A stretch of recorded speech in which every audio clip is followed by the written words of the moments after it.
Lucíliu, keď sa nám teraz tak smejú, No?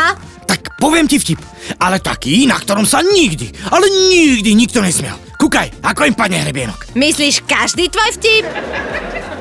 Myslím tento. Takže, príde vnúčik za detkom. Detko, koľko hodín? A detko na to, keď si nervózny, chod sa prejsť. Ale toto fakt nie je smiešne. Ale veď vnúčik je nespokojný, tak ide za oteckom. Otecko, koľko hodín? A otecko na to, keď si nervózny, chod sa prejsť. Vnúčik je nespokojný, tak ide za mamičkou. Mamička, koľko hodín? A mamička na to, keď si nervózny, chod sa prejsť. No, a vnúčik je nespokojný, tak ide za sestrou. Sestra, koľko hodín? A sestra na to, keď si nervózny, chod sa prejsť. Vnúčik je stále nespokojný, tak ide za babkou. Babka, koľko hodín? A babka na to, keď si nervózny, chod sa prejsť.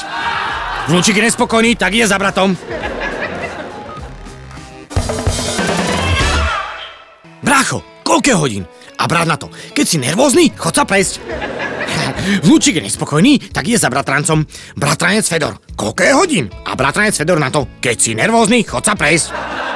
Vnúčik je však stále nespokojný, tak ide za sesternicou. Sesternica, koľko je hodín? A sesternica na to, keď si nervózny, chod sa prejsť. Vnúčik je však stále nespokojný, tak ide za...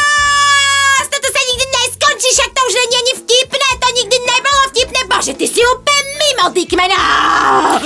Cica, keď si nervózna, chod sa prejsť. No,